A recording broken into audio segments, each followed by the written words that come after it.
Jika Anda membaca Injil, Yesus atau Isa alaihissalam mengatakan, disebutkan dalam Yohanes pasal 14 ayat 28. Yesus berkata, sebab Bapa lebih besar daripada aku. Di kitab Injil Yohanes pasal 10 ayat 29, Bapakku lebih besar dari siapapun. Matius pasal 12 ayat 28, tetapi jika aku mengusir setan dengan kuasa roh Allah. Injil Lukas pasal 11 ayat 20 disebutkan, tapi jika aku mengusir setan dengan kuasa Allah. Injil Yohanes pasal 5 ayat 30 disebutkan, aku tidak dapat berbuat apa-apa pada diriku, aku menghakimi sesuai dengan apa yang aku dengar, dan penghakimanku adil, melainkan kehendak Bapakku. Jika seseorang yang melihat aku tidak dapat berbuat apa-apa tanpa seizin Tuhan, ia adalah musyrik. Yesus adalah seorang muslim. Ia salah satu pengemban pesan yang ditunjuk Tuhan yang Maha Kuasa. Ia tidak pernah mengakui ketuhanannya. Kenyataannya, sebagaimana yang beliau jelaskan dalam Injil Yohanes pasal 14 ayat 24, beliau berkata, firman yang kamu dengar itu bukanlah daripadaku, melainkan dari Bapa yang mengutus aku. Dalam Injil Yohanes pasal 17 ayat 3, inilah hidup yang kekal itu, mereka mengenal engkau hanya ada satu Tuhan, dan mengenal Yesus Kristus yang telah engkau utus. Di dalam kitab Matius pasal 19 ayat 16 hingga 17, ada seorang datang kepada Yesus dan berkata, wahai guru, perbuatan baik apakah yang harus kuperbuat untuk memperoleh hidup yang kekal? Dan Yesus yang dirahmati Allah menjawab, kenapa bertanya tentang apa yang baik? Ada Bapa di surga, dan Ia adalah Tuhan yang Maha Kuasa. Tetapi jikalau engkau ingin masuk ke dalam surganya, turutilah segala perintahnya. Yesus tidak pernah mengatakan, jika kau ingin masuk ke dalam surga, kau harus percaya aku Tuhan, dan tidak pernah mengatakan aku mati demi dosa-dosamu. Kenyataannya beliau berkata, jika ingin masuk surga, turutilah segala perintahnya, dan kau harus mengikuti segala kata-kata Musa alaihissalam sebelumnya. Hanya ada satu Tuhan, jangan membuat bentuk dan wajah dari Tuhan yang Maha Kuasa. Sebagaimana disebutkan di kitab Acts pasal 2 ayat 22, disebutkan, hai orang-orang Israel, yang kumaksudkan ialah Yesus dari Nazaret, seseorang yang telah ditentukan Allah, dinyatakan kepadamu dengan kekuatan mukjizat, tanda-tanda oleh Allah, seperti yang kamu tahu. Seorang yang telah ditentukan Tuhan di antaramu, dengan kekuatan dan mukjizat dan tanda-tanda yang dilakukan oleh Tuhan. Dan ketika Yesus ditanya, perintah apa yang diturunkan pertama kali? Dan beliau mengulangi kata-kata Musa alaihissalam sebelumnya, yang disebutkan dalam kitab Markus pasal 12 ayat 29. Yesus berkata, Sema Israelo adna endo aidahat, yang artinya adalah, dengarlah hai orang Israel, Tuhan Allah kita, Tuhan itu Esa. Jadi ketika Anda membaca Injil, Anda akan mengerti konsep ketuhanan di dalam Kristen, dan memahami bahwa juga di dalam Kristen mereka harus yakin bahwa hanya ada satu Tuhan, di mana Tuhan tidak memiliki bentuk, tidak memiliki rupa, dan hanya Ia yang disembah. Sekarang mari kita pahami konsep ketuhanan dalam Islam. Jawaban yang terbaik yang dapat diberikan seluruh muslim kepadamu yang berhubungan dengan konsep ketuhanan dalam Islam adalah surat Al-Ikhlas bab 112 ayat 1 hingga 4. Qul huwallahu ahad, katakanlah dia Allah yang Maha Esa, Allahu Samad, Allah tempat bergantung segalanya, lam yalid walam yulad, dia tidak beranak dan tidak pula diperanakan, walam yakul lahu kufuwan ahad, tidak ada yang setara dengannya. Ini 4 baris definisi dari Allah Subhanahu wa Ta'ala yang disebutkan dalam Al-Quran.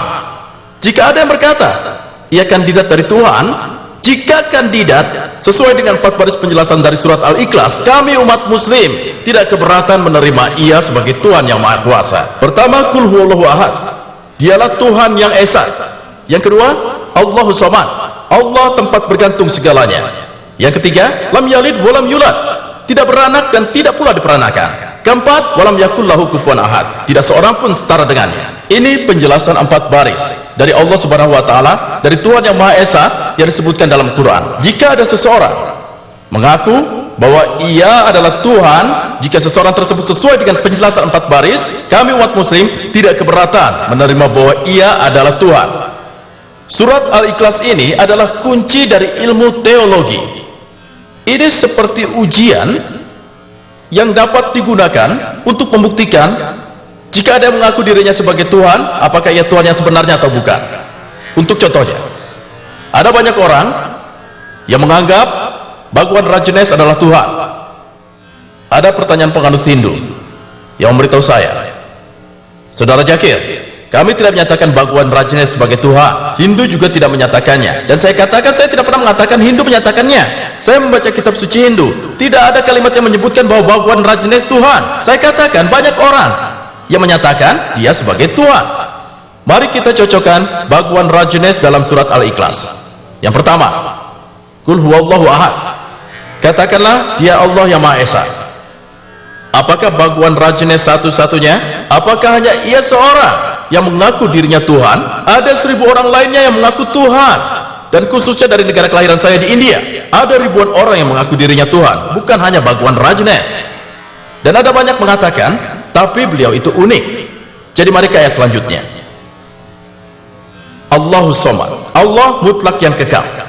Apakah Bhagwan Rajneesh mutlak dan kekal? Ketika kita membaca biografi hidupnya, kita akan mengetahui bahwa Rajneesh adalah penderita diabetes, penderita asma, dan nyeri punggung kronis. Coba bayangkan, Tuhan kita yang Maha Kuasa menderita diabetes, penderita asma, dan nyeri punggung kronis.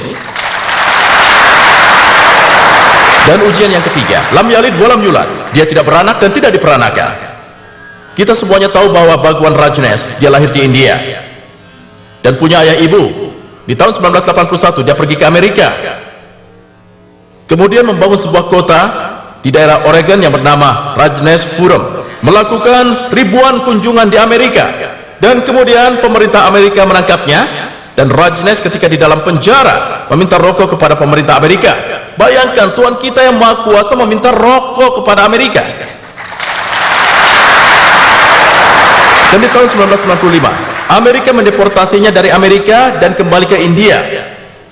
Tepatnya di kota Pune, dia kembali membuat markas yang dikenal sebagai Masyarakat Osho. Dan jika Anda pergi ke pusat kota Pune, di sana ada sebuah prasasti.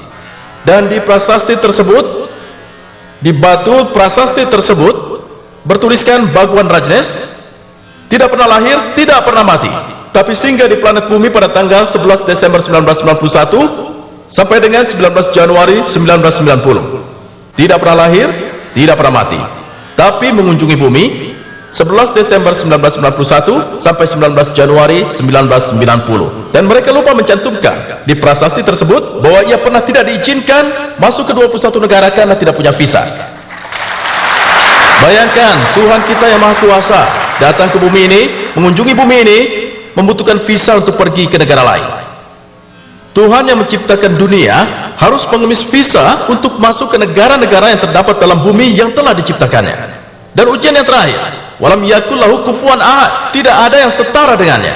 Saat Anda dapat membandingkan apapun di dunia ini, maka itu bukanlah Tuhan. Walam yakul lahu kufuwan ahad. Dan Anda sekalian tahu bahwa Rajneesh sebagai sesama manusia punya 2 mata, 1 hidung, 1 mulut, janggut putih, 2 tangan. Saat Anda dapat membandingkan apapun di dunia ini, dia bukan Tuhan. Walam yakul lahu kufuwan ahad. Sebagai contoh, ada seseorang mengatakan bahwa Tuhan yang Maha Kuasa adalah 1000 kali lebih kuat dari Arnold Schwarzenegger. Anda sekalian pasti mengenal Arnold, kan? Yang mendapat gelar Mr. Universe, Tuan Dunia, orang terkuat di alam semesta, orang terkuat di dunia.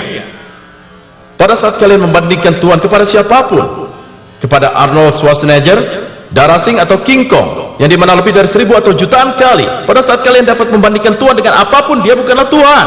Walam yakul lahu kufuwan ahad, dan tidak ada seorang pun yang setara dengannya. Inilah 4 penjelasan dari Allah Subhanahu wa taala, dari Tuhan yang Maha Kuasa yang disebutkan di Al-Qur'an. Jika kandidat lain mengatakan ia menyembah kepada Tuhannya, jika kandidat itu sesuai dengan penjelasan 4 baris ini, maka kami umat muslim tidak keberatan untuk menerima kandidat tersebut sebagai Tuhan. Dan ini tentu saja disebutkan juga di dalam kitab suci lainnya, seperti di dalam Al-Qur'an. Harus percaya pada satu Tuhan yang tidak memiliki bentuk, tidak memiliki rupa, hanya dia yang patut disembah. Dia tidak memiliki orang tua, tidak lahir, dan tidak mati. Dia mutlak dan kekal. Ini semua disebutkan di dalam semua kitab suci. Waktu tidak mengizinkan saya untuk membahas agama lainnya. Jika Anda melihat dakwah saya, konsep ketuhanan di dalam sebuah agama, di samping Islam, Kristen, Yahudi, dan Hindu yang saya sampaikan hari ini, ada pesan yang mirip disebutkan di dalam semua kitab suci lainnya. Di dalam panteisme, horisinisme, skinisme, semuanya mirip. Lalu jika semua kesamaan itu terjadi, marilah kita setuju hari ini bahwa semua manusia, kita hanya menyembah satu Tuhan.